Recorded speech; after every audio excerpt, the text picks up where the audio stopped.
जरा कोई याद करके मुझे बताएगा। Twitter, Facebook, Insta, LinkedIn.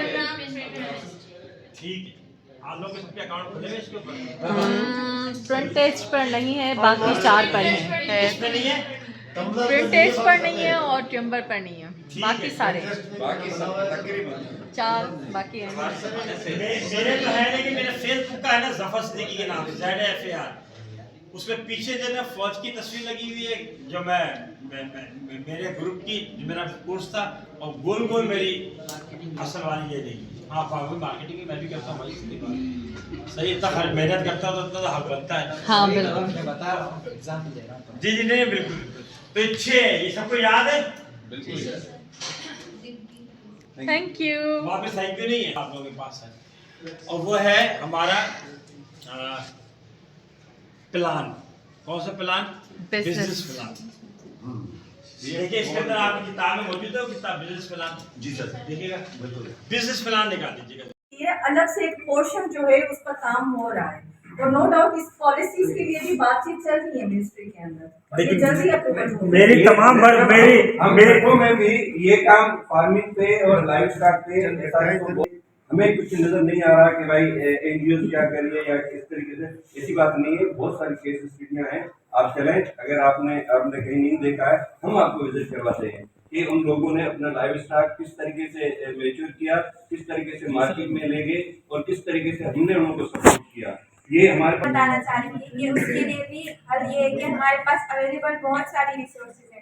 आपको पता है, ये जो हम खाते हैं, पीनट्स खाते हैं, उसकी जो ऊपर वाली कवरिंग होती है, वो भी हम लाइव स्टॉक को एज अ फीड दे सकते हैं। ये भी होते हैं, वो भी हम दे सकते हैं, लेकिन इन चीजों पे काम नहीं होता है। इन चीजों पे यही काम नहीं होता, उस पे काम करने की जरूरत है। मैं खुद पार्कर में 3 महीने काम किया है। वहाँ पर जब बहुत ज्यादा फोटर होता है ना, वो ऐसे करते, वो आपको रोडों पे ऐसे ही मिलेगा वो फोटर, वो उसको आप स्टोर करके उसको हेड फॉर्म पे आप उस टाइम पे दे सकते हो जब आपकी ड्रॉट कंडीशन है। और एनजीओ का अच्छा, एक चीज आप लोग सारे मर्द हजरात है ना, थोड़ा याद रखिएगा। मिसने एक बात कही थी कि डॉक्टर लाइव स्टॉक के ऊपर काम कर रही है काफी, एक आता ना नहीं, मैंने सिर्फ ये कहा कि लाइव स्टॉक मार्केट जो है वो आरडीएफ की जानिब से इफ्तिताह हुआ था। जो इतना टाइम नहीं होता, घर पे कोई इवेंट होता है, बर्थडे होती है, तो मोस्टली पीपल क्या करते हैं, डिस्पोजेबल चीजें यूज करती है।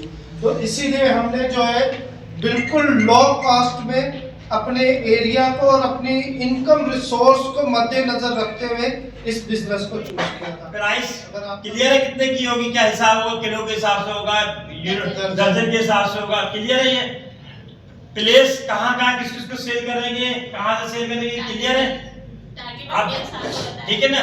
प्रमोशन कैसे करेंगे, लोगों को कैसे पता चलेगा कि ये प्रोडक्ट आ गया, ये क्लियर है? अगर नहीं है तो पूछ लें आप, क्या हमें तो बताया नहीं कि आप स्टार से बेचेंगे, पर्सनल सेलिंग के बेचेंगे, सेल्स प्रमोशन के द्वारा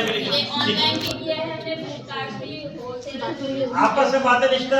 जैसे डोर टू डोर विजिट करते हैं हम, ऐसे जाकर पहले अपनी सैंपलिंग देंगे, और हमारे खास तौर पर जो हमारा टारगेट होगा हम तीनों का, वो टारगेट होगा जो फ्रेंच फ्राइज बेचते बच्चे या चिप्स बेचते हैं। सबसे मेन टारगेट वो हो गए कार्ट होंगे, ताकि वो जो बॉक्स यूज करते हैं वो बॉक्स उन्हें 3 रुपए का एक पड़ता है। हम जो यहाँ पर दे रहे हैं उसका 1 यूनिट अगर वो हिसाब लगाते हैं तो 2 रुपए और 15 पैसे की उनको एक कटोरी मिल रही है, और वो वॉशेबल भी होगी।